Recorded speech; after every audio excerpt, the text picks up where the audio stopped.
Okay.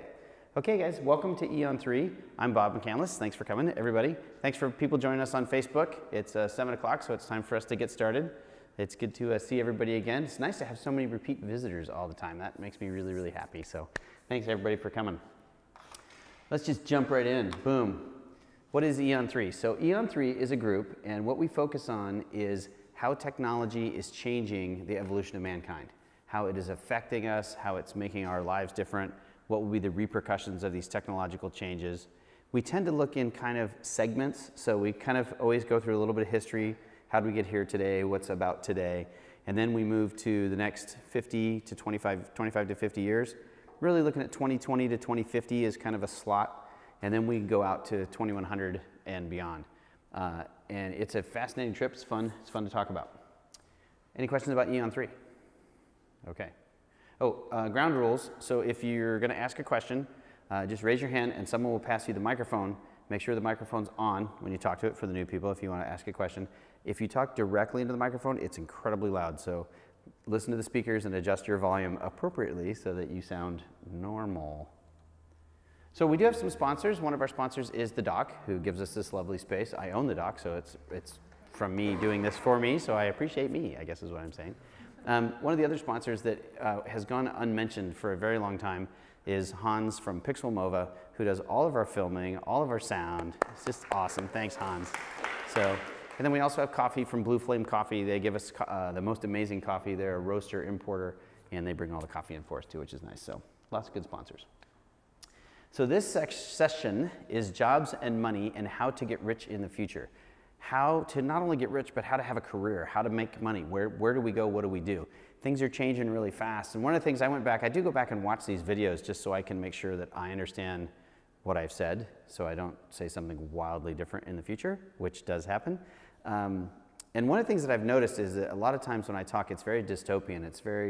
It's almost negative, like things are going to be bad or things are going to be this way. And that's not how I feel at all. So if I've ever kind of intimated that, there are some challenges along the way, but not, I certainly personally don't feel negative. So that's one of the things that I wanted to really focus on in this session. So the first question is, how much money are we really making? How much money do we make today?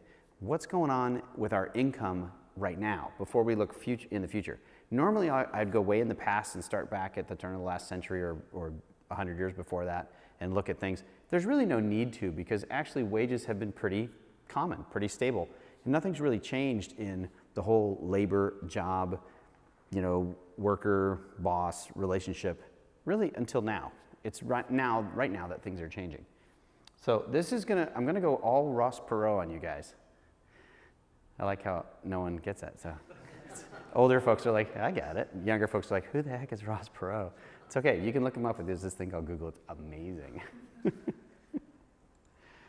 Okay, so which means, by the way, that there's a lot of charts. Ross Perot is a guy that did everything with flip charts, and he was a presidential candidate, and he was really annoying. So, median household income growth by bracket. It turns out that since the mid-60s, our income has been changing based on how old we are. We've been really diversifying in our income growth. So certainly in 1965, some people made more than other people, right? But nowhere near as wide as it is today. And as we're moving into the future, one of the things that's really changing is who we are is really dictating our income, how old we are, and where we live. Not so much race anymore. If you were to look at this from a race standpoint, because I looked at it from every standpoint while I was doing this survey, actually everything else is going to a median line, which is great news, because that used to be very diverse. That's coming together. What we are diversifying on now is age brackets. Someone pass this man a microphone, please. My name's Rick. Oh, you gotta turn on. Sorry, it glows. Hello, my name's Rick. Question on the chart. Huh? So this has got 45 years worth of data, right? Yep. But I'm looking at age at the top. So how did we keep the age? Confuse the timeline and the age categories. Cool. So since 1965. If you were 65 and older, this is where you are. Now or in the beginning? Or? This is where you were. This is the line for people of that age bracket. Okay. If you're 55 to 64, you're here. 45, 35, 25. They moved over the timeline, right? Yes, exactly. So this is people from 15 to 24 here, people from 15 to 24 here, not people that grew. As you got older, you moved between age brackets, hopefully. Hopefully. So that's not too surprising that older, more skilled, more experienced people are making more money, but it is disproportionate because what you really want to look at is growth. People that were 65 and older used to not make much more than people that were 55 or 45. In fact, in many cases, way back in the 70s, people that were 45 to 50, in some cases, were making more than people much older than them, right? We are a culture here that really, and this is US, by the way. This comes from the US Census Bureau. All these numbers, everything I'm going to show you, unless it says otherwise, came from the US Census Bureau. We're a nation that really values the wisdom of our elderly people. As we get older and older and older, look at that. It doesn't even go down ever. A little bit in the late 90s, but that's due to everybody went down. But really, this is a really big thing to think about. The wage that older people make is going up. Now, two things are contributing to that. One is our older population is much more intellectual, much healthier, much more able to stay in the workforce and be relevant than they were in the 60s or the 50s or the 40s. Our healthcare system is making us just better people. We're just more aware of our health. But it's a real challenge if you're at the bottom end of this. Your household income is flat or actually going down if you're in the early stages of your career. So one thing to think about is that we are, while many other things are going like this, right? Women versus men is going like this. Different races are coming together. Everything else is coming together. Age is splitting us apart. It's an interesting thing that I noticed. So you all know this, but it bears repeating. You're getting bigger paychecks, but you can't buy anything more, right? And there's why. It's because of recessions in the middle and because of just the nature of the value of the dollar. If you look at the value of the US dollar, it goes like this over this same time frame. So that is what's contributing to this overall median income really hasn't changed. The 2014 dollars all the way across to 1964 to 2014, it's the same. You're not making any more money. You might make more money, but you're not making any more money. Does that make sense? Did I lose anybody there? You all know it. You all feel it because I feel it, therefore I feel everyone else feels it. And this is another chart. Sorry, it's cut off at the top. And this one shows the same thing, is that on around the mid 70s, productivity continued to go up, but wages dropped. And wages have remained relatively flat to productivity. So not only are you not making any more money, you're actually way more productive and doing more and making less for doing more. Get that? So you might be working 2 jobs and making the same median income that you were in 1964, which was when I was born. We've done a great job here in the United States, thanks. Okay, and that goes all the way back to 48. That goes way back. And really what you want is it to look like over on the left. That's what you want. Sadly, we don't look like that. So I'm not really making more, I'm not really making less, I'm kind of making the same, right? This is kind of, okay, so wait a minute, so wait. So my parents making the same amount of money, and my grandparents, they seemed like they had more money than I do. They could buy houses, they could buy cars, they had a nice life. Especially if you talk to young people today, they're like, wait a minute, I don't get this, I'm not making more money, I'm not making the same. I must be making less somewhere, right? So why don't I have the kind of purchasing power that previous generations had, which is a little confusing. Here's one reason. You're paying a lot more as a percentage of your income for your living expenses. And of course, again, I know I'm repeating stuff you already know. I'm just adding this together because it matters about wages and jobs in the future, right? Housing, the housing bubble that's going on in California, and it's terrible, right? There isn't enough housing. The price we're paying for housing is ridiculous versus our income. While our income is flat, house prices are going up. In the middle of that gap, that delta is bad news for all of us. Here's another interesting statistic. We're not really that bad. We're actually one of the best in this. Everybody else has this way worse than us.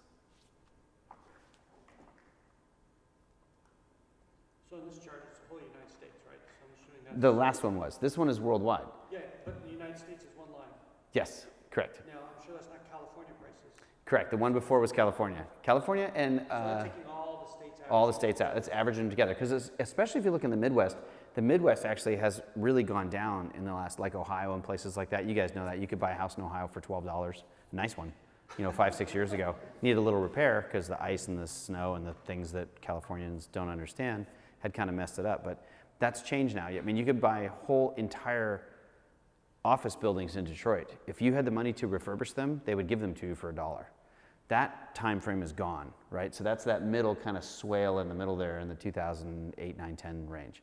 But now as prices in the Midwest are coming up, you're seeing overall US prices begin to nominalize. But California is still in the stratosphere. But compare that to New Zealand. This is New Zealand's anti-immigration policy. It's one of the most beautiful places in the world. If you have the money, you can move there. But if you don't, you can't. So interesting. Interesting.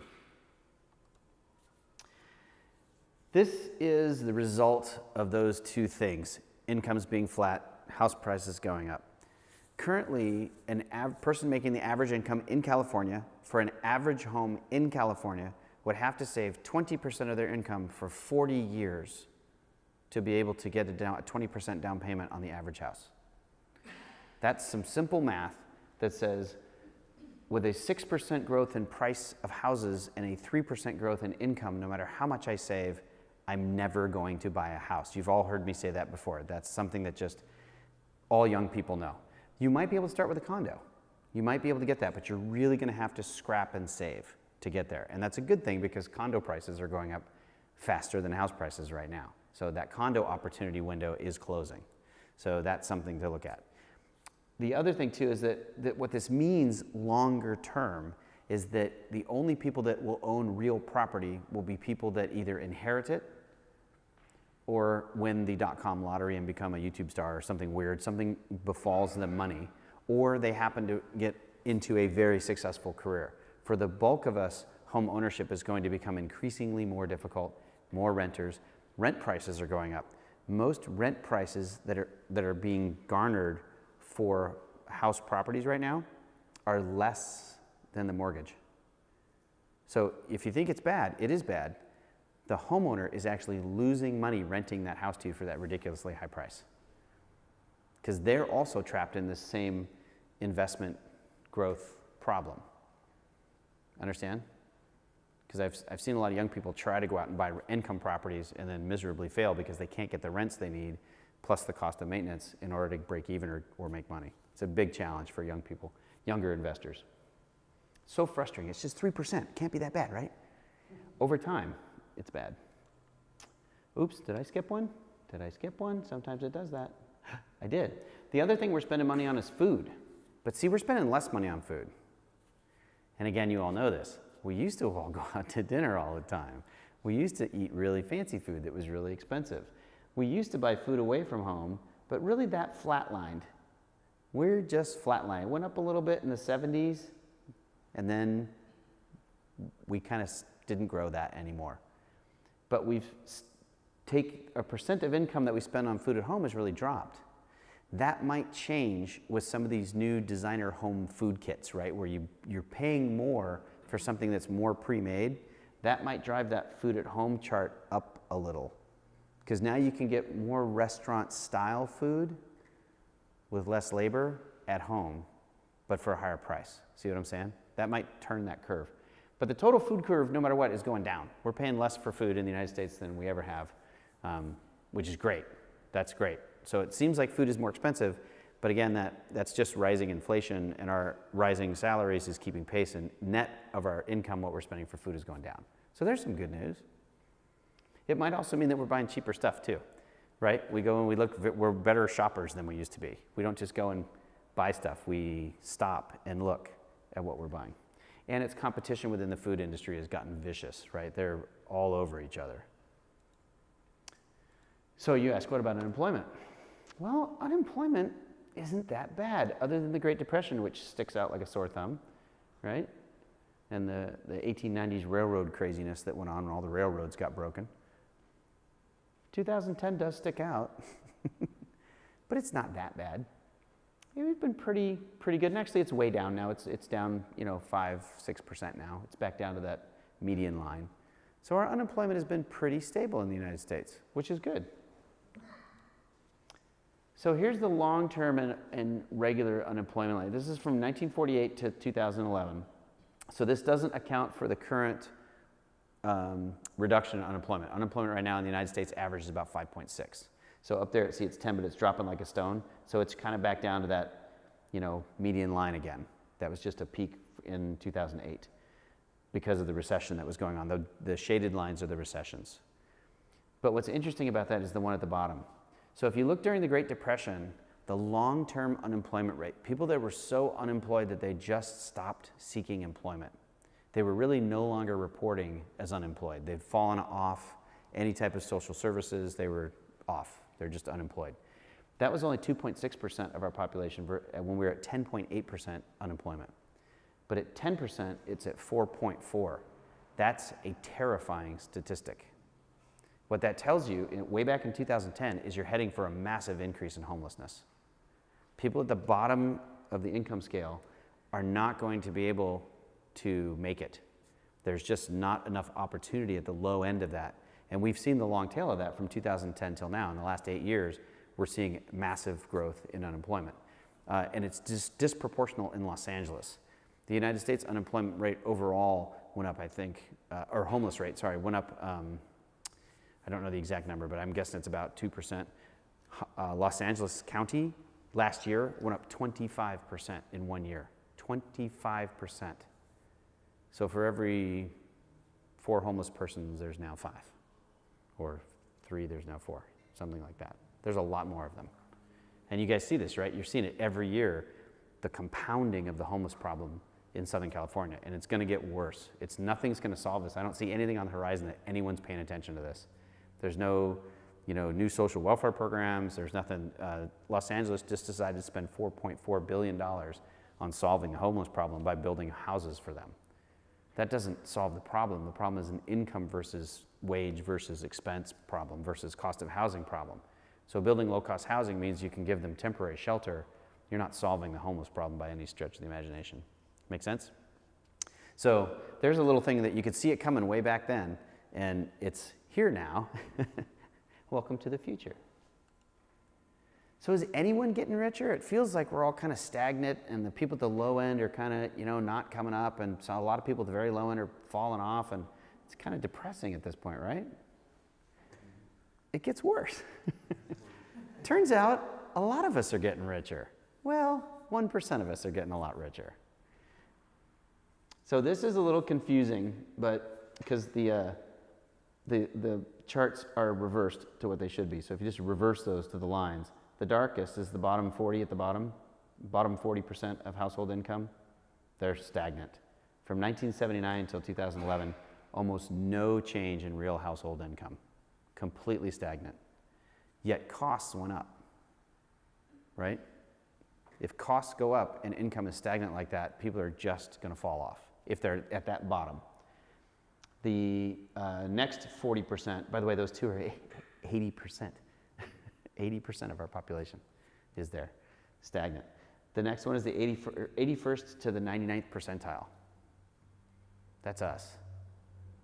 The majority, not the majority of incomes. We grew a tiny bit. So look at that number though, that's $200,000 in average household income. That's combined. That bottom line is $200,000. Look at the growth in the top 1% in just a few years. That's just since 1979.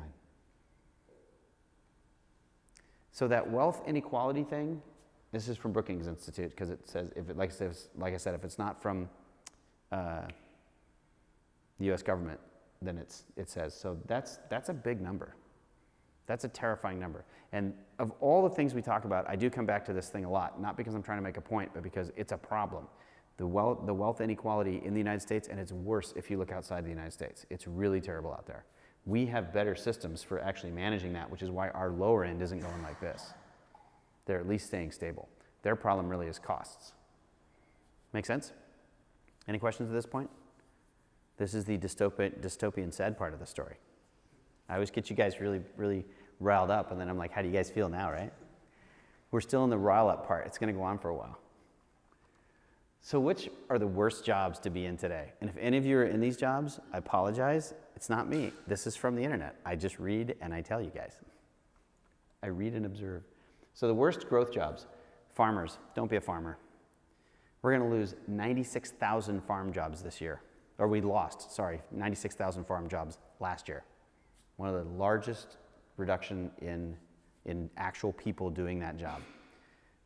Automation, right? Foreign competition, globalization, farms going away, farms going out to other countries, all those things are contributing to it. Postal service, there's a shock. You guys knew that one, right?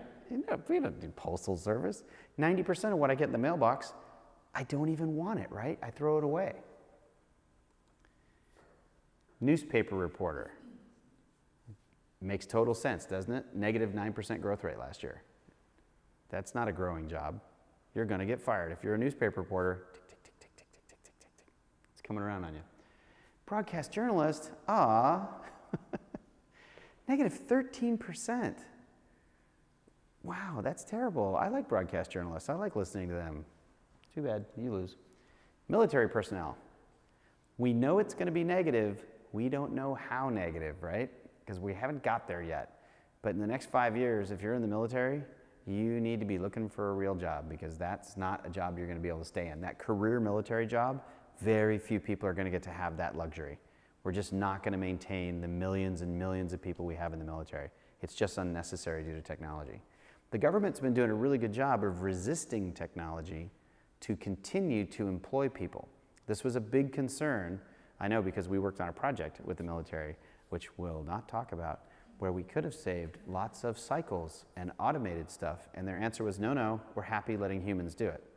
And that makes sense, because think about this, 10 years ago, if they had released 1 million young people or 2 million young people, if what's the number, 20 million or 200 million? It's crazy how many people are in the military.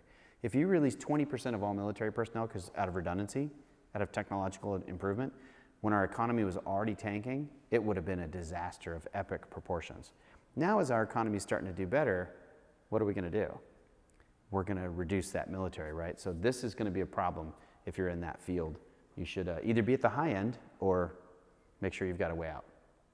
And I got to give the military big credit here. They've done a really good job of spending the money in their appropriations budgets on retraining, moving people out of military life into civilian life, doing all the job fairs, helping all the organizations that help them get jobs, and on and on and on. They certainly recognize this is a problem and have spent a lot of money to try to, minimize the impact of this. So, what other jobs can you guys think of that are going to go away? Which one? Factory workers? Truck drivers? Well, interesting you say that. Hold that thought. Factory workers too. Taxi drivers. Interesting you say that. Hold that thought. Anything else? No? Okay, that's good. Those are good. Those are all good. Those are the ones I would have thought of. So, fast food employees. Fast food employees, right? Because when I go to McDonald's, I don't deal with them anymore. I just go in and push the buttons on the thing, and boom, my food appears. Awesome, by the way. Nice job, McDonald's. They even bring it to you now. They get the Uber Eats thing, brings you McDonald's. Now, I don't eat a lot of McDonald's, okay? Don't start beating me up. I see it coming. You guys are like going, what? I am totally addicted to sausage egg McMuffins, though. Those things are so good. So through 2020, so this is just like around the corner, right? So this is how the U.S. Census Bureau looks at this. These are U.S. federal government numbers of the highest growth rate jobs in the United States as they projected 3 years ago for the next 10 years, okay? And they might be a surprise. Masons, 40% industry growth rate for masons.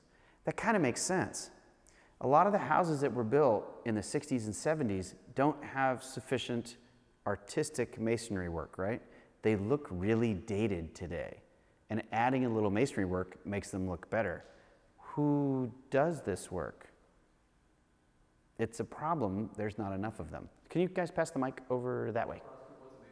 Oh, sorry. A mason is a bricklayer, someone who does brick, cement, concrete. Goes back to people when you used to cut stones.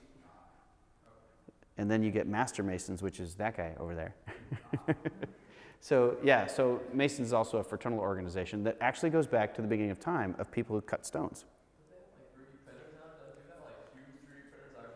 No, they don't have 3D printers yet that do that. But hold on, we'll get there.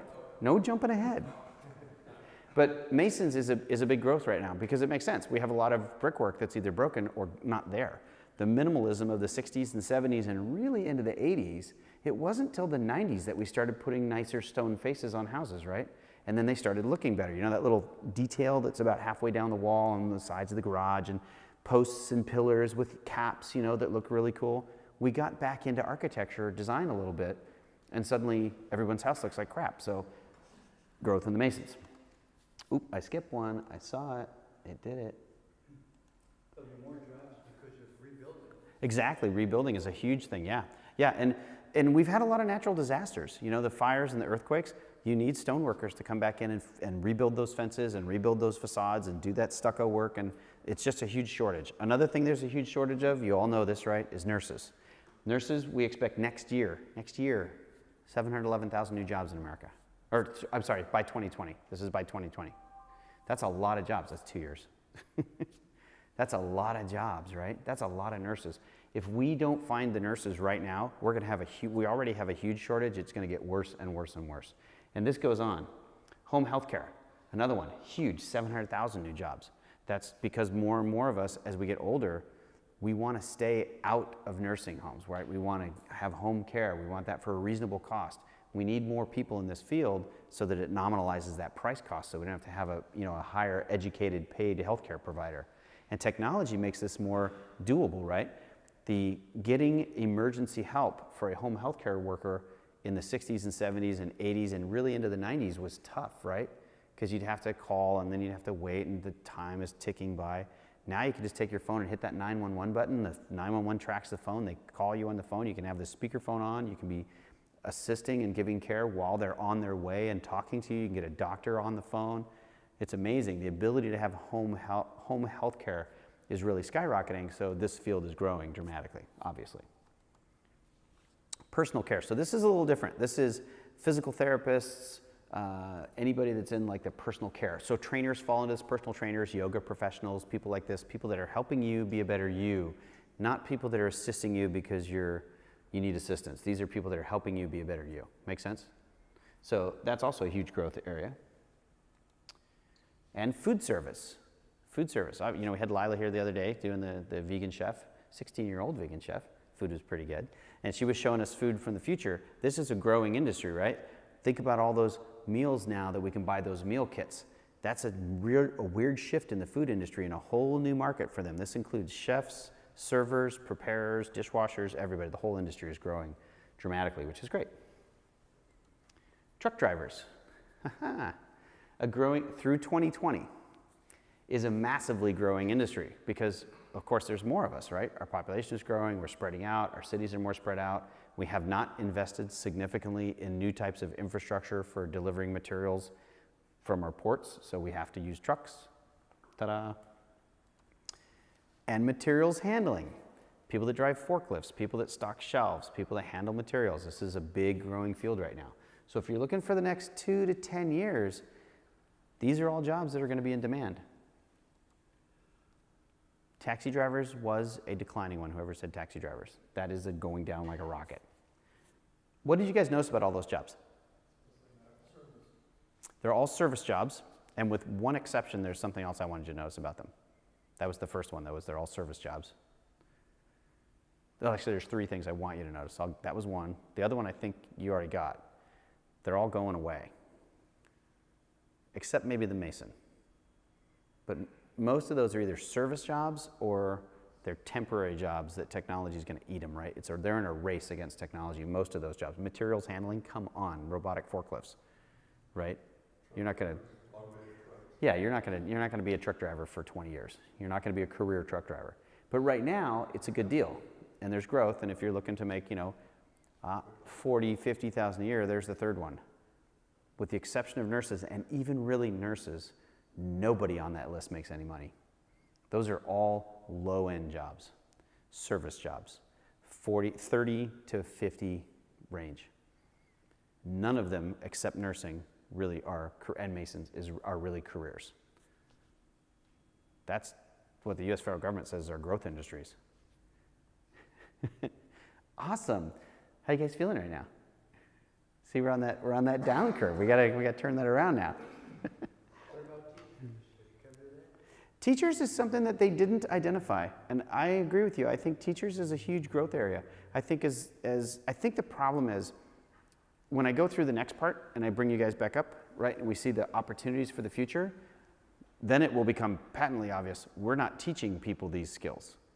Because the problem is the future is coming so fast now that our educational institutions don't know what to teach. I went through this problem in the 80s, right? So I graduated in 82, and I was a computer rocket science kid. I was programming, I was doing stuff, and I was already working for a computer company, and I was selling California mini computers that ran CPM that were, the size of that thing. And that's what I did when I was, 17, 18 years old. So, and I was singing in a rock band, which that was much funner. But it was computers and rock band. I mean, that was really my life. So I decided to go to college because that's what I was always told you're supposed to do, right? Go to college, get a degree. I went to my local college, and they had DEC basic programming. And in the entire semester, the culmination of that semester was to make a band-printed continuous paper banner that said happy birthday with H's making up the H, right? You guys remember this? Yeah. They were so far behind. That's why everybody in the computer industry in the early 80s, without exception, dropped out of college. There was nothing there for you. We were so far ahead of the colleges. And this is going to happen again right now. When I go through this next part, you'll be like, oh my goodness, there's like 2 universities in the world that teach some of these courses. Go Bears. So I'm just saying. So let's go a little farther out. If we get past 2050, 2040, and start moving out a little further. You guys ready? Ready to go back up? Ready for the good news? Okay. Some examples of new careers as we approach the 30 on. New job opening, medical roboticist, someone who runs the robots in a surgery center. And there was pictures with these, by the way. These are all right from the internet. These are careers that are already there, but not a lot of people are doing them, and nobody's teaching it in school. And I'm sure some schools are teaching medical robotics, but not like as a career. Like, this is what you do when you get out of college. There's job assistance, blah, blah, blah. Average salary about $200K, requires a degree. You're doing surgery, you're controlling a robot. You could slice someone into pieces. I get it, there's lasers, whatever. Organ designer. I custom design human organs for people. I take your genes, your genetic structure, I bring them into a CRISPR process, and then I use some type of additive materials technology, and I build a custom-made organ for you. This might be a finger, right? Might be a part that you need that's broken. Right now it's bladder. Could be a bladder. Well, I thought maybe you were saying something you needed to go to the restroom. they've been doing that for about 10 years making bladders. Exactly. So this is not new, guys. This is stuff that's not new. Can you go to school right now and take a class in organ design?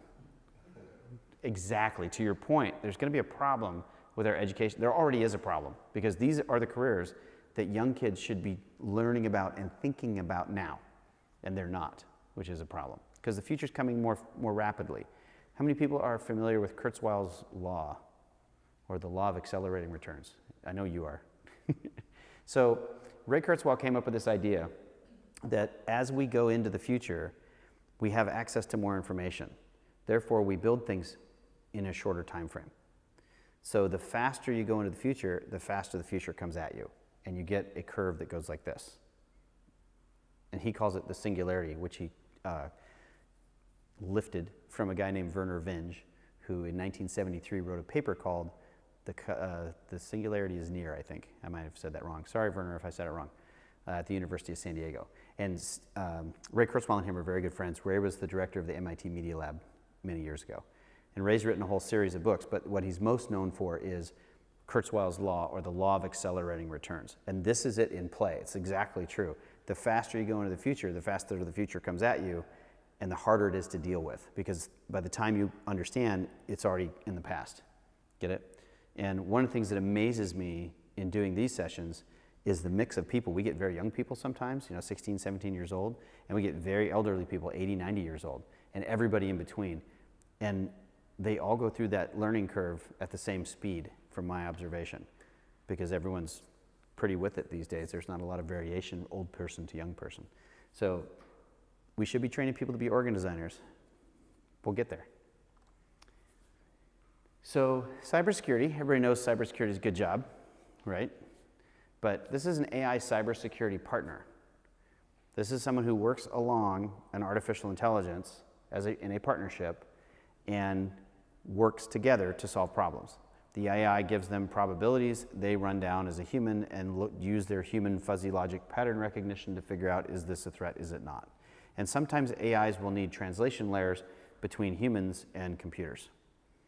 AI cybersecurity partner. Not a big paying job.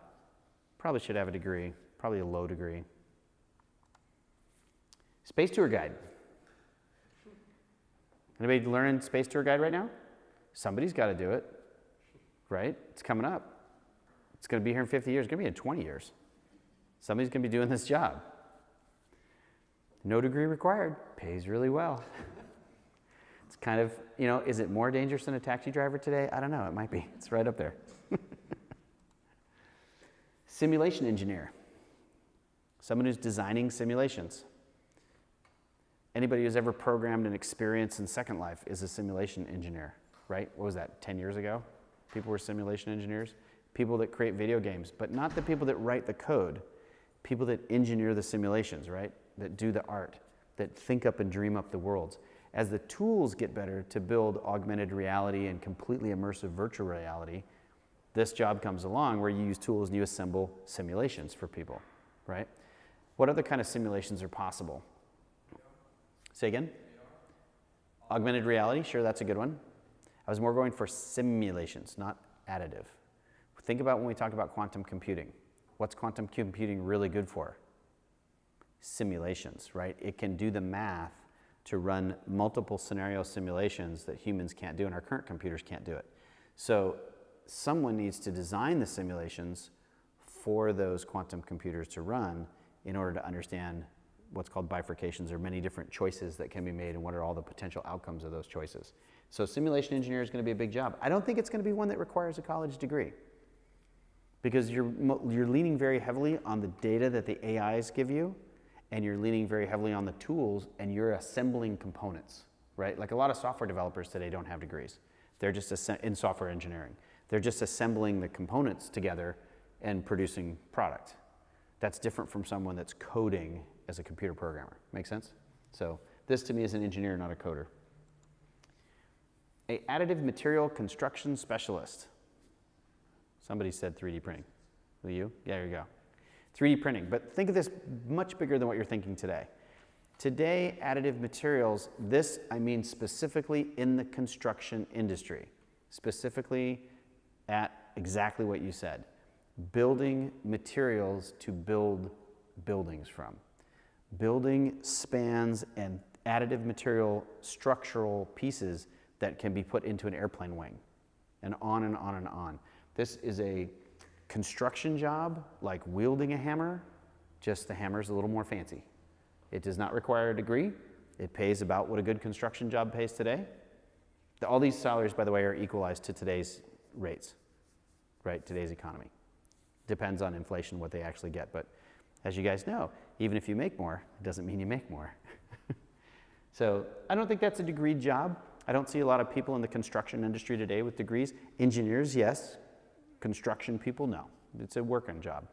You're making things and you're building them. Someone else writes the programs, but you're the one running the machine and producing the product. Make sense? Pattern recognition, futurist, AI partner, average salary, $450K. Cool. That's my job. I'm doing really good in the future. Degree required? No. And I shouldn't, I kind of downplay that. I really shouldn't. I think that in the future, this is going to be a much bigger job than it is today. I've done this job literally my whole life, my whole career, and I've made numbers very close to that in my life with large companies that need that skill. It's the prognosticators that are working together with AI that produce better results. AI will produce results based on numbers, right? But as we all know, humans do not do things according to numbers. They do things according to human feeling, right? So you need a human in there to really help understand what's going to happen here. Some of the best futurists on the planet, you know, there's a long list of them that really have done a good job at predicting the future and continue to do so. The ones that are really good at it go through a lot of data, They chew through a lot of data to get to the patterns that tell you this is most likely what's going to happen. Make sense? So it's a good job. I like it. Genetic counselor. So you want to get together with this person. What will happen? Should we do a little gene manipulation in there? Should you make your pigmentation on your body darker? Should you make it lighter? Are you at a high risk for cancer? We should maybe make you a little darker skin, reduce some of those skin cancer risks. Genetic counseling with gene augmentation is a great career. Probably doesn't require a degree. I said it did, but it probably doesn't. It just depends on how you think about it. If it's something there where you're actually dealing with the psychological impacts of that with humans, it probably does require a degree. If you're just talking through the mathematical impacts of what it does to humans, it probably does not require a degree. See the difference there? There are two different ways of approaching it. But I think genetic counseling is going to be a huge job. I think it's a great career.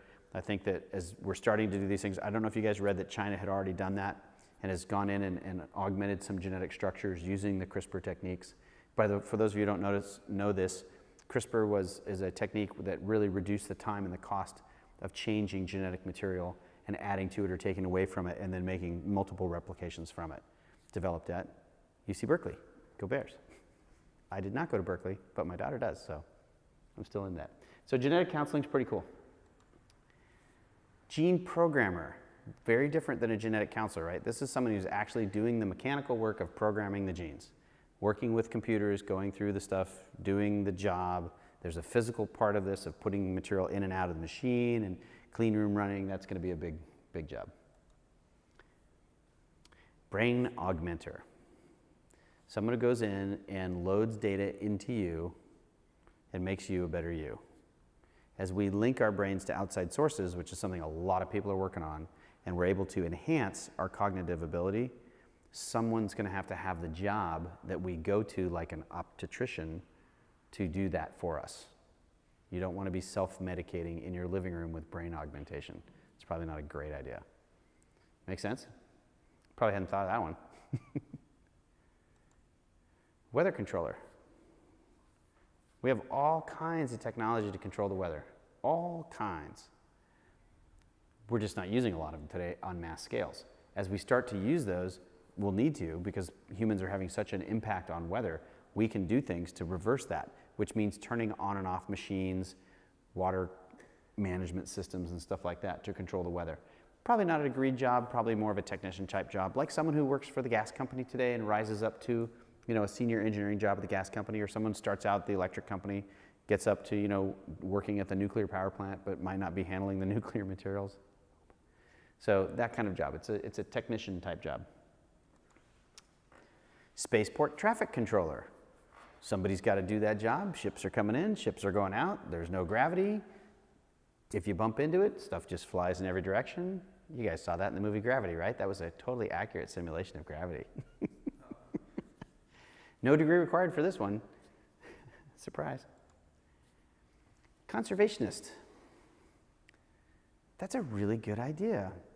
Why don't we have paid corporate conservationists? Bless you. I'm sure they exist today, but it's not like a career you can go to school for. But it should be a career you can go to school for. It may or may not require a degree, but it requires an awful lot of knowledge, right? That you could walk into a company and say, your footprint is, oh my God. You're going to get nailed in the Twitter sphere, right? Or maybe you're already getting beat up for your corporate mismanagement of your conservation within your organization. You should be able to hire professional conservationists that can come in and help you clean that up, right? Clean up the environment. We do have some of these today. We just don't call them conservationists, right? We have environmental protection engineers and people like that go out and work on like old gas stations and things like that. And that is one of the top growing jobs as well. Just the percentage is very small because we don't think of it as a career yet. That's why I put it up here. I think of it as a career.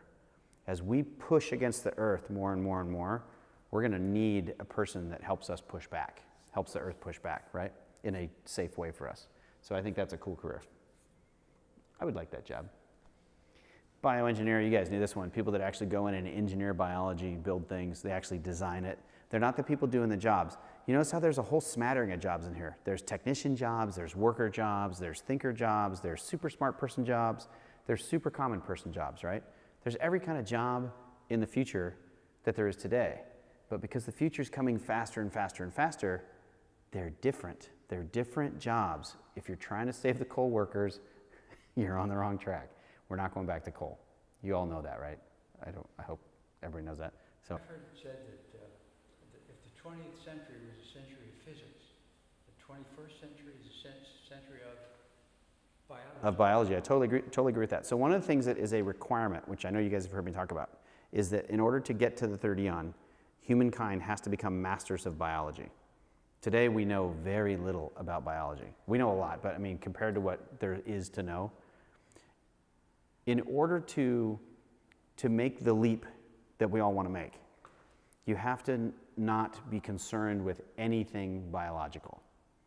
Age, death, anything. That has to become a non-issue. Biology becomes a plaything for you. You can't get to the third eon as long as you're afraid of an asteroid hitting the planet, or a car hitting you, or tripping, or all those Kaiser commercials where people fall over backwards, right? So bioengineers, great job for the future, does require a degree, pays well, right? So this is actually what I advised my daughter to become. She's thinking about it. This one's a little confusing. A microbiome steward does not require a degree. So one of the problems that we have today is that a lot of the problems with our skin and a lot of the problems that we have with our bodies is because our products that we use and the things we ingest mess with our natural microbiome. The living creatures that live on our skin and inside of us get messed up from the stuff that we eat and drink and put on our bodies. Soap, as an example, is terrible for your microbiome. It dries out your skin, kills all the little critters running around in your skin. What if you had the ability to have a steward who could take skin samples, look at you, take tissue samples, and then recommend that you don't do this, that you do that, that maybe you get this kind of therapy, you work this way or that way to manage your microbiome to be as efficient as it possibly can, because it's the healthiest way for you to live and will result in you having no skin rashes and not having itching and not developing skin cancers and on and on and on. Not a lot of people think about that job. It's probably a pretty good job in the future. Requires a certain level of technology that we just don't have commonly today. Okay, so that augmentation thing brings up a problem. When you augment your mind, you have to reintegrate all that stuff together. Remember the problems in the Matrix movie? It's hard learning all this stuff. It's hard on us. It messes with our minds. And it sometimes gets hard for us to maintain connection with reality. This is also true of video games, by the way. People that are really into immersive video games, there's a lot of research that shows that they also fall prey to this, where it begins to affect their perception of reality because they're playing this all the time. I have played games all the time, and I absolutely believe this is true, because when you play a certain game over and over and over and over, you start thinking about it in real life as you're walking through, and you're like seeing things that are from the game. It's, whoa, I need a mind augmentation reintegration specialist to help me not do those things and notice those type of behaviors.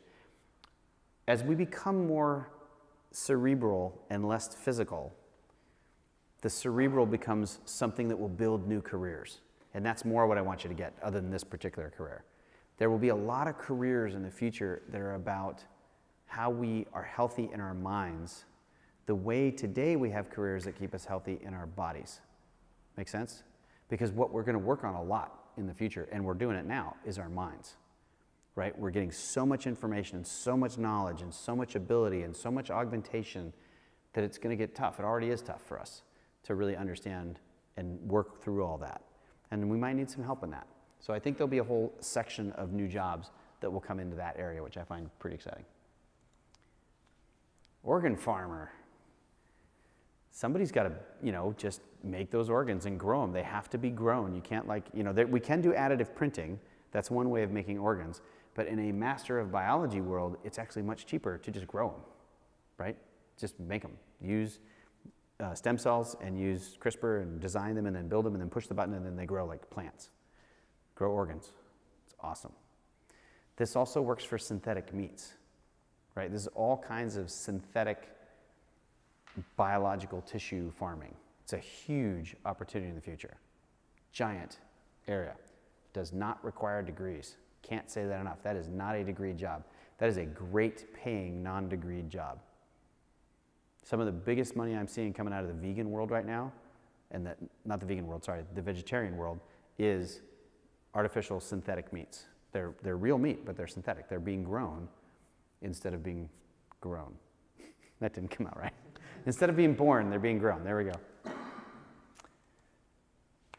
A synthetic protein designer. This is a little different than growing organs. It's more like the second thing I talked about, where you're growing synthetic proteins, probably for human consumption. Big job of the future. I'm just going to let that one sink in. A de-extinction zoologist. We just are about to do this. So we found a team. Oh, I shouldn't say we. I always have a problem when people say we or they. That's always confusing. They did this. We did this. A team of researchers, I believe was in New Zealand, found some DNA from a Tasmanian tiger. Do you guys know what a Tasmanian tiger is? It looks like a really vicious dog, and it's got stripes on its butt like a zebra. The mouth is huge. The mouth is crazy big, like an alligator almost. It's crazy, and it's like a dog. If you look it up on your phone. What's interesting about Tasmanian tigers is that they existed to the age of photography, and there are films of them in captivity, living ones. Now they're extinct. So this group of researchers found enough genetic material that was usable that they are going to bring one back.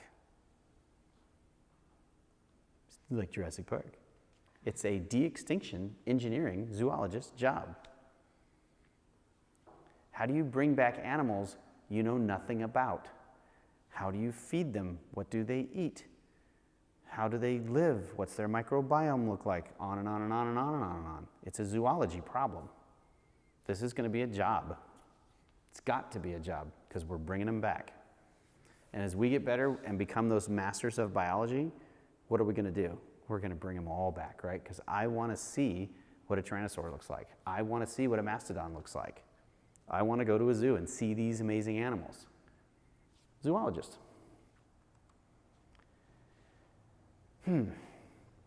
So here's the problem with biomechanics. There's a bio part to it, and there's a mechanic part to it. I'm really good on mechanical stuff. My daughter's really good on the biology stuff. She's terrible on the mechanical stuff, and I'm terrible on the biology stuff. As these things merge, we're going to need a new class of mechanic that can work on cells and work on nuts and bolts, because those things are coming together like a freight train. Make sense? So a new kind of service person. This is a service person. This is somebody like the Maytag repairman. This isn't like somebody engineering this stuff. This is a person who has a manual and works on things and goes through processes and diagnostics and repairs things. So it's not a degree, it's not a high salary, it's a service job. I don't know if auto mechanics make 65 grand, but I assume that most of them do. This is one of my favorites. It's a very highly paid job. Sure, every human being is different. Every human being has different reactions to pharmaceuticals. Every one of them.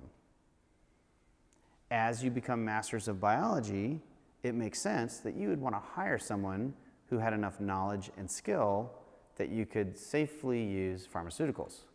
How many people that we wished we hadn't lost did we lose to inappropriately managed pharmaceuticals because the doctors were going through the manual and pushing the buttons on what the pharmaceutical company told them to do? As that knowledge gets dispersed out and down to the users, it is conceivable that there would be a job in the future where someone would, as an artist, build things specifically for you, for whatever you want. Make sense? And I call it an artist because this is art. This is not science. This is a mixture of all things are science, but it's a mixture of science with art. And I view it more in an artistic way than in a scientific way. It's more of a recreational way is probably a better way of saying it. Make sense? They make a lot of money. You guys get the idea? At this point, I realized I could go on forever doing this, and I should just stop because this has been a really long time. What time is it? And you guys probably want to talk a little. Perfect. That's perfect. So, you guys get the idea? We're not going to have a shortage of jobs. We have a shortage of people that have any idea what they should even study for because they're studying for their father's jobs or their mom's jobs or their grandparents' jobs. That is not what's going to work. If you're an auto mechanic, get out. You know who's going to need an auto mechanic? People that own hot rods and antique cars. You don't repair modern cars. You take them back to the dealer and they crush them and you snap on whole new components and you throw the other component in the recycler. And when cars become organic, this gets even weirder, right? Why would you're not going to repair anything. It's just not going to happen. Maytag repairman, he's out of business. That's true. No one repairs washing machines. They haven't for decades. Why would you repair a washing machine? They're so complicated. There's so much servos and stuff. Oh my God, it's the light's flashing and I don't like it. I'm getting a new one. It's just that easy. So, any type of job like that, if you're working to learn that job, what do colleges and high schools teach today? Auto mechanics. I like auto mechanics as a metaphor for how to work with machines. And that's it. There's very little application beyond that. Very little in the modern world. There is some today. But as we move to electric cars, that's immediately going to zero. Because the cost of repairing electric cars is just ridiculous versus swapping out components. May I? Sure, can you pass it here? I'll grab it. Oh, it's good for me to get off that stool anyway. There you go. One of the things that seemed not very compelling to me is the requirement of a degree or not. And it occurred to me that in fields that are well established, then there's a known discipline, and you can perpetuate that through teaching. But when it's a new field, you've only got part of what you're going to need, and that has to be combined with other things that maybe aren't known yet, or are known to other people who don't know about what you do. And so there'll be a lot of integration, and then growth with the and so once it begins to be a discipline, then you can teach it. Yeah. acquire a degree. Yep. Yeah, and it's one of the things I think is very positive about what's coming next, is that a lot of the people that are the first people to reach out to these new careers, they don't have degrees. They're just the first person there. And it was the same in the computer industry. There was computer scientists that built computers, but it wasn't until computers became hobbyist machines, right? It was the hobbyist movement that brought them forward to consumers. It was the TI-99-4A and the machines we built in the wood boxes, and then we bought kits and we made those, and then the Apple came out, and then the Apple II came out. The original Apple was a wood box machine. People don't remember that. But it was hobbyists that made those machines, not people with degrees. And then they became the stuff of the future. And you see this in movies a lot. Movies really, I think, do an accurate job of this. They show the tinkerers, right? The people, the young kids out there working on stuff in their garage and building stuff. That's always how the future gets here. And the difference is, it's going to freak you guys out, because what they're tinkering with is cells, right? What they're tinkering with is biology. That's what's coming. That's what has to come next. It has to. We're kind of running out of tinkering with computers. Not a lot of people are going to build quantum computers in their basement because the technology is sufficiently complex that you just can't. So one of the consequences of this, I think, in part, would be that there's going to be a need for a lot of interdisciplinary work, and somebody's going to have to make the call on which disciplines and which ones to cut off and which ones to go forward. Yeah, it's the same thing like when I talked about that, biomechanical engineer, someone who's, there's a biology component to it, but there's a nuts and bolts component to it too, and those two things are working together to make something that's pretty cool. And there's no one that has that cross-disciplinary skill today. Everyone always has things separate in a separate box. So really good question. And I think it goes back to your other point about teaching, is that, we're going to have a huge shortage of teachers. Think about all the knowledge transfer that has to go on for people to understand all these things and move into these careers and understand this. I think that's going to be one of the biggest challenges. AI. Thank AI. I think we're going to see AI take over a lot of training. I believe that AI is going to be able to do simulations. For example, like coding. Being able to teach somebody how to program with a system that's watching over what you're doing. Sure. Understands and predicts what totally agree. I think for a lot of professional training, that's the word I'm looking for, professional training, career enhancement training. I want to get better at my job. I want to learn a new skill. I've already got the basics. You know, I already know mostly what I'm doing, but I want to learn this new component of my skill. That's much better done by an AI, you know, over the web or with some type of personal training than trying to go out and get a human to do it. Where I think humans are going to be indispensable is especially when we change careers, we go back to being children. I mean, I can't say that enough. It's like we're starting over. Starting over is hard, and you don't want an AI to do that. You need encouragement and a teacher. You know, the old classic school of, you know, you're doing good, Bobby. You know, you're doing good. You can do this. And teachers' jobs are super important.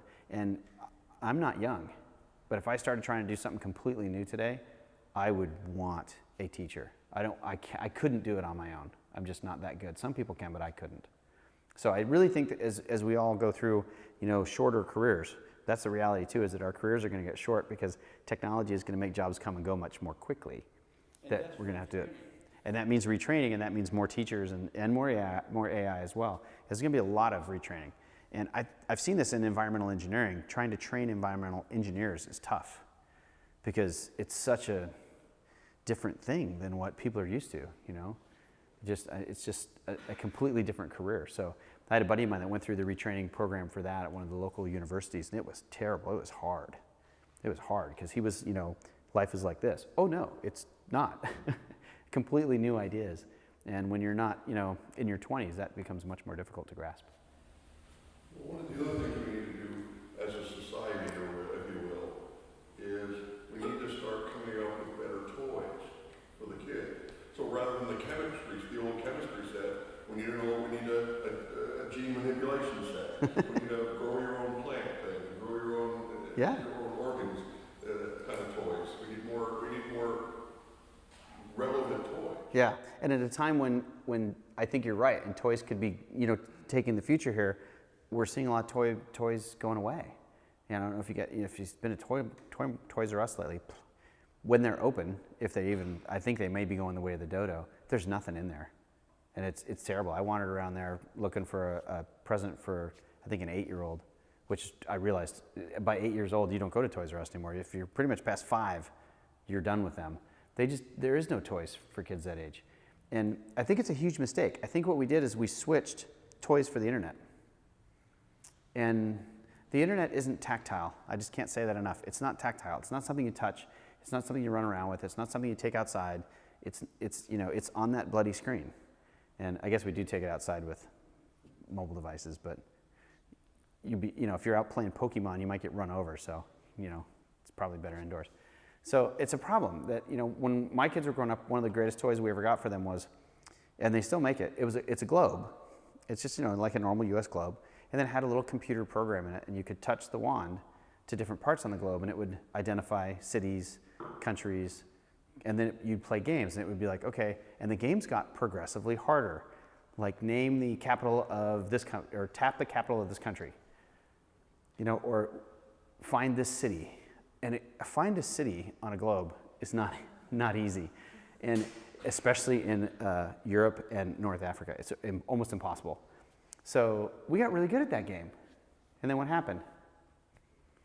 The world changed, and the game was no longer useful because it was wrong, and it didn't update. It had so many problems because it was just a moment in time, and we hung on to that. Actually, just threw it away just a little while ago, and my daughters are 16 and 19, and we were talking about it just a couple of weeks ago. We miss it because it was a tactile learning toy.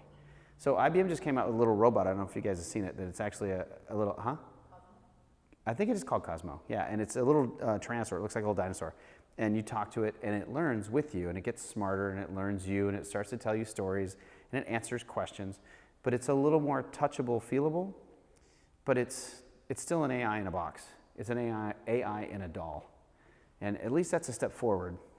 But it's not quite to where I think you're talking about, where we have a plethora of toys that do different things, that you use them and then you move them along.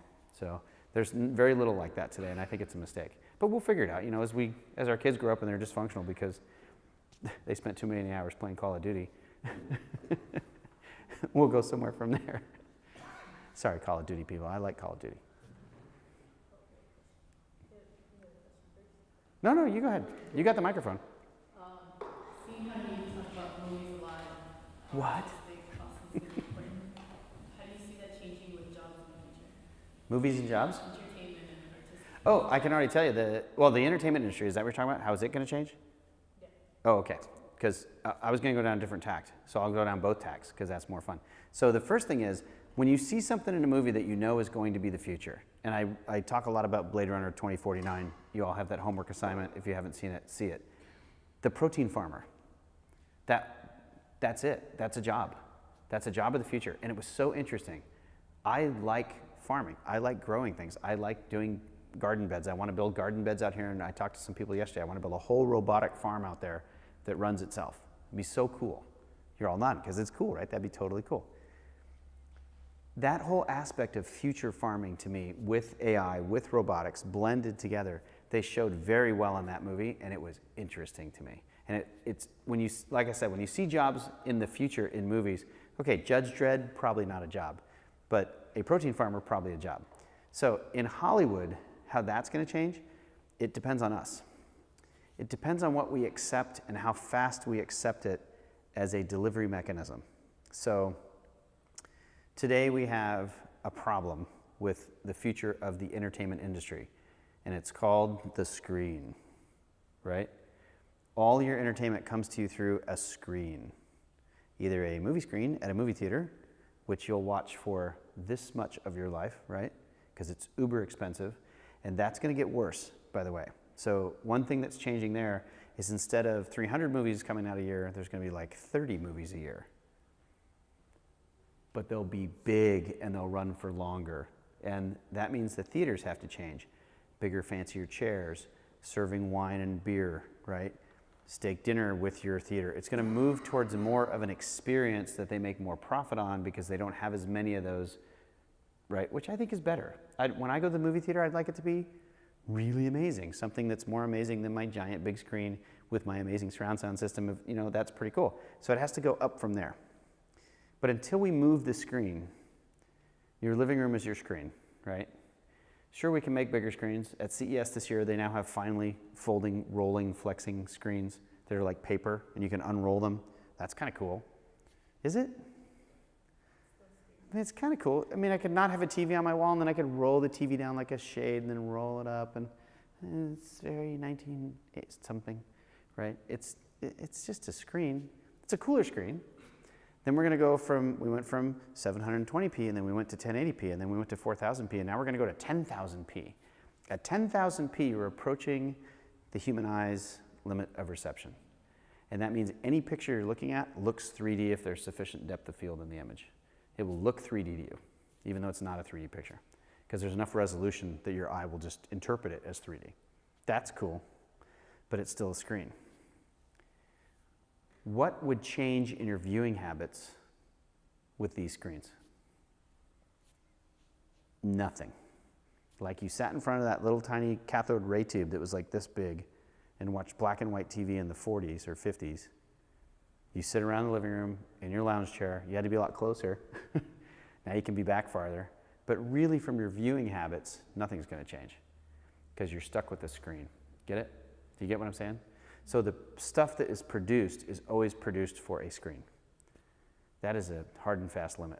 Now in video gaming, it's still a screen, but there's things you touch. And that second piece of it makes it different to us, very different, because you're participating in the story. So now imagine you are the story, you're in the story. You're right here, this is the screen. All of this is fake. All of this is a projection, is a simulation. I'm a real guy, I'm just somewhere, plugged in somewhere, and you're seeing this. Think like the Matrix. That's a perfect example in the movies of this. As soon as you go to an immersive experience like this and you take away the screen, everything in entertainment changes. Everything. Because now you have multiple places to go. I could literally walk out of here with you tonight and follow you, right? That'd be a little creepy, but I could do it. Or you could do it to me, right? I can make choices within the construction of the story. The whole nature of entertainment changes. Imagine Westworld if you could walk around and follow a single character. Hard to do through a screen. Not impossible, but really hard. They've tried this in video games where you can actually, it's running all the time.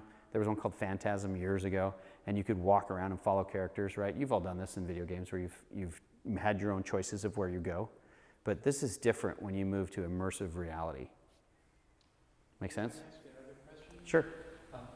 Maybe you covered this. Oh, I'm sorry. That's okay. We're just being nice to the Facebook people who are probably still there. Maybe you spoke about this before.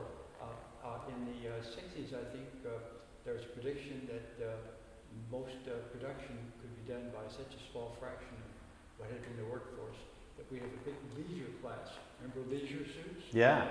And, We don't have a leisure class. We have a 1% class. Yes. So what is envisioned for the number of people who are not part of the productive economy? Yeah. So that's good. Right now, today, the answer is homelessness. Homelessness is what's envisioned for them. And that is a reality of what's happening to them. I wish I could tell you that humanity has another vision for an unproductive work class, but currently we don't. But there are a lot of people that are talking about it, right? People talk about the universal basic income. That's been a popular subject here that people have talked about. We should probably do a session on it. There's a lot of different ways to go. The reality is, and you have all heard me talk about this, when you mix artificial intelligence with robotics, right, with longer lifespans and healthier people, and you get rid of diseases, and then you stop aging, and you get rid of all labor, you wind up with a whole swath of humans that literally have nothing to do. And what do you do with them? Put them on a big spaceship like in WALL-E and fly them out into space? No, that's probably a bad idea. Yeah, and a kind of corollary to this, another one of the things I haven't heard you talk about yet, much of our civilization, the growth of our civilization depended on poets and musicians and artists, and I didn't hear, at least I didn't hear any discussion of that. So in 1996, that was a while ago, I worked for Lotus Development Corporation, and I gave a speech at a national sales meeting that a friend of mine, Gail Russell, had put together and got me on the stage. And there was two speakers that day. One was a man named John Landry, who was I don't know what John's title was. I'm going to say chief scientist for Lotus. He was kind of our spiritual leader. You know, he was the guy that was the technical spokesperson for the company. And the question was, what did the advent of the internet, which was a brand new thing in the mid-90s, what did it mean for humanity? And John's answer was clear as a bell. Millions of jobs will be disintermediated through the internet. Their jobs will no longer be viable. And then he went through case after case after case of describing production lines and delivery models and distribution and how all that would just change fundamentally, which it did. And that there would be mass unemployment and huge problems. And now it's my turn. And I said that we would become poets and artists. I call that my poets and artists speech way back, 96. And I believe both of us were 100% right. John was clearly right? We're seeing the long tail of exactly what he said as our economy has changed and the 1% problem has happened and the rest of us have been, really held down and marginalized on our income ability, and a lot of people have just fallen off the back of the truck. That's exactly what John said would happen, and it did. But there's also been an explosion of arts and culture, right? YouTube artists, bloggers, they're not really poets and artists the way I was envisioning it in 96, right? Because who could envision YouTube in 96, right? But it worked, it is. There's what most young people do today, what Hans does, what a lot of these people do, is they're artisans, they're creators. Andrew Pizzullo makes the beautiful art out front. He is an artist. And there's money in art. He makes almost as much, if not more money in his art than he does as his day job. And he's an aerospace engineer. Right? So that's the modern world. The infrastructure of the internet allows us to appreciate art in a way that we just couldn't a few years ago. Just a few years ago. Give us another 10 years, right? It'll change. One of the things that I've been predicting for a long time is architectural change. We're going to go back. See this lovely table? That's a lovely table, isn't it? It's made of formica and fake wood and pressed steel and some really crappy rollers, right? It's functional. It's a good table. Is it pretty? Go before 1920, well, even 1940. You would never see a table that looked like that. You got it. That's exactly right. We're going to go back to stuff where people care, because there's enough people that have the time and the energy, and people will be willing to pay for something where the legs are beautiful and, you know, have some ornate to them, and the rollers are hidden, and, you know, it's a more artistic piece of furniture. The chair has already made the leap, right? The chair is better than the chair from 5 years ago. I know we have the 5-year-old chairs that nobody wants to sit in, the little black ones, right? These are better. Those bar stools are getting a little long in the tooth. New ones are better. Things are changing. Those chairs back there are from the 30s. So they look better. Get that? Craft is coming back. But that's going to take time for people to realize it, because this is cheap. You have to get the production cost of the craft down low enough that I'll pay for it, as opposed to this pressed stuff. That's a problem with globalization, and it's a problem with salaries in the United States. Our salaries got so high that to buy something made in a craft way from someone in the United States was so ridiculously expensive, because they had to equate it to what they made in a day job in order to justify doing it by the hour. So your craft table was $25,000. I know, I've seen that table. It's amazing. I'm not buying it. I bought these. But in 10 more years, if our wage decline continues the way it is, the time it would take you to make that table and the money you could make off making that table, if you could make that table for $2,000, ooh, well, $2,000 is a lot of money today to make a table. You might be able to sell it. These cost, I think, $200. So I'm willing to pay 10 times the price if it looks better. $2,000 is not a bad deal. I might not buy as many of them, but still. Get the idea? We're coming back around to that. I think we're figuring it out. But it's, you know, we got so off kilter on our wages. You know, when my dad was working for Continental Airlines, there were people that were literally sanitation engineers that would plug the hose in and drain the toilets on the airplanes, and they were making $200,000 a year, union wage. That might not be right, right? You got to change stuff like that, and we did. You know, that time is gone now, because they'll literally fly the plane to the other side, to another country, to empty the toilets and then fly it back. Make sense? Okay, any other questions? We're doing good. We're getting here, let's go ahead and flip that on, though, because it's, there we go. It's better when it's on, I hear. My interest is who is going to train the new people for these new jobs you were talking about? I hope it's universities. And I'm thinking that it's going to be the manufacturers of the equipment that's going to do the job. Which is how it happened in the computer industry. It's a good model. So if you look at, you know, Apple is a good example.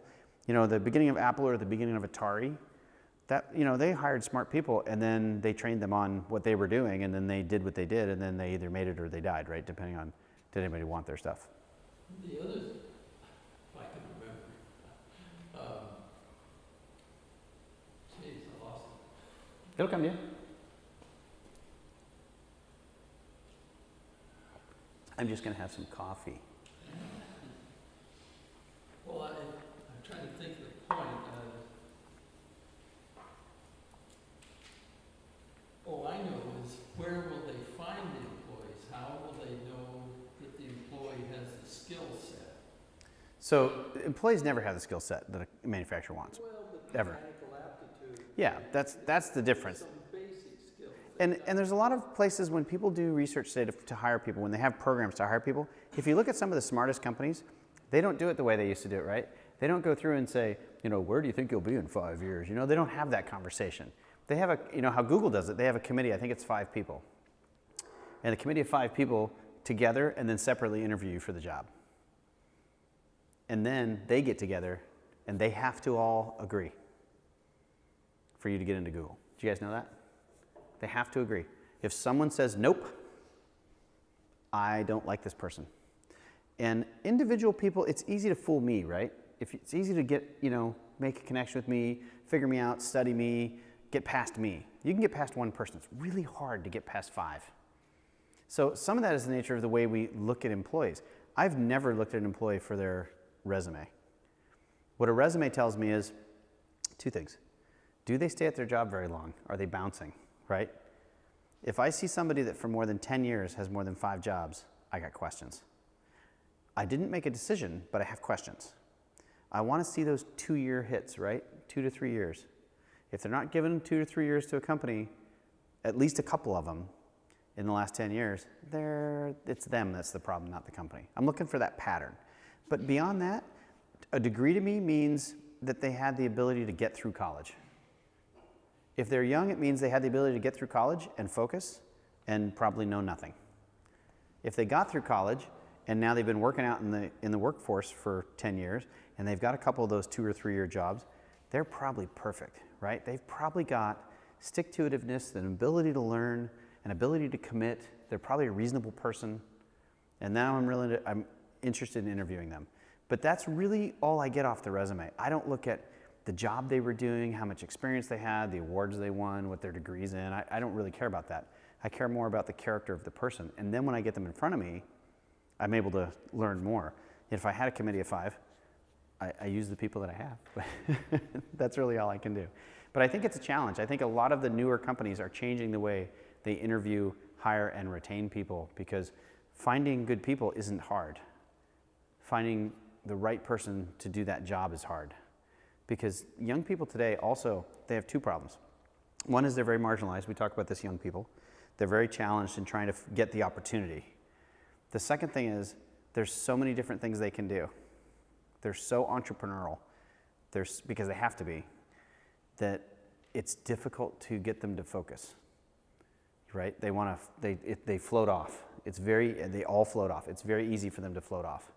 And I've seen a lot of young people make that mistake where they float off when they should have focused. They should have stayed committed. And I've seen some float off when they quite frankly should have. It was time for them to go. So did that help? Is that helpful?